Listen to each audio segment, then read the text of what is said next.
dijanjikan sebab itu saya demam tak dapat boleh buat video.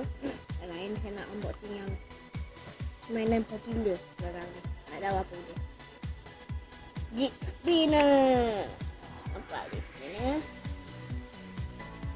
Spinner. Kita dulu pegang.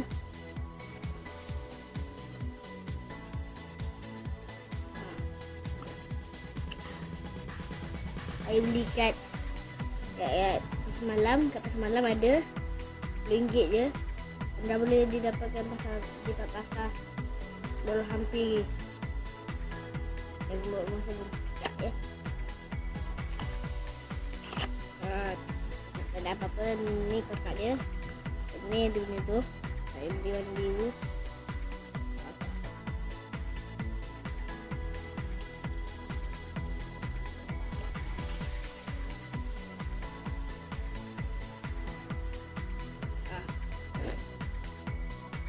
Dah boleh didapatkan kat pasar malam, kat pasar raya ke apa ke.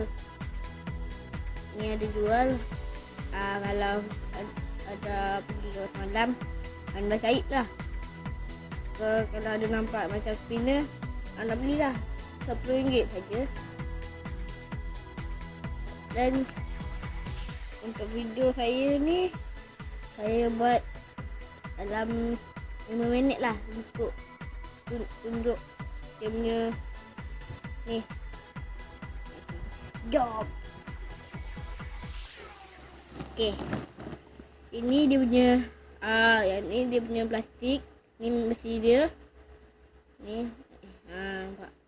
Boleh pusing. Pusing, lepas tu dia pusing ke belakang.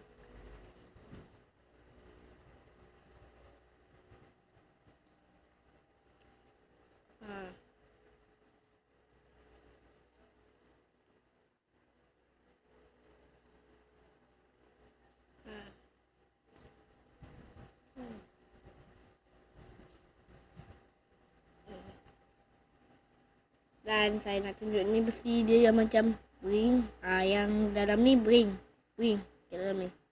Saya malah nak buka, takut rosak.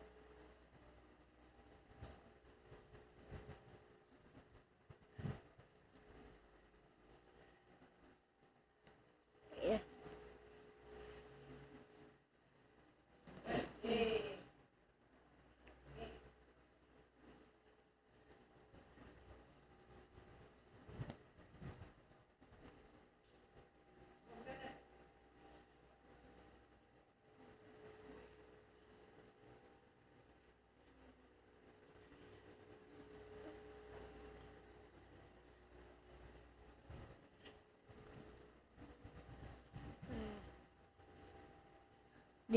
Yang ni dia punya ni besi macam brand. Brand. Anda kalau nak, anda beli kat Lazada. Lazada ada macam-macam. Batman ada, bentuk Batman ada. Anda belilah.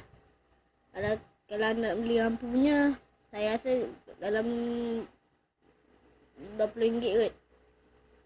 Anda belilah. Anda tanya kat Acik tu. Acik ada kat spinner. Fidget spinner.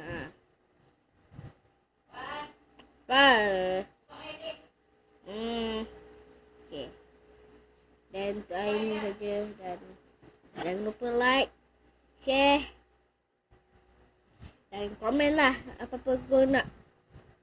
Saya boleh buat review lagi. Contoh cat ke apa ke. Tahu. Okay, sampai di sini saja. Jangan lupa like, share, subscribe. Dan komen lah apa-apa. Saya nak buat video apa-apa. Tahu.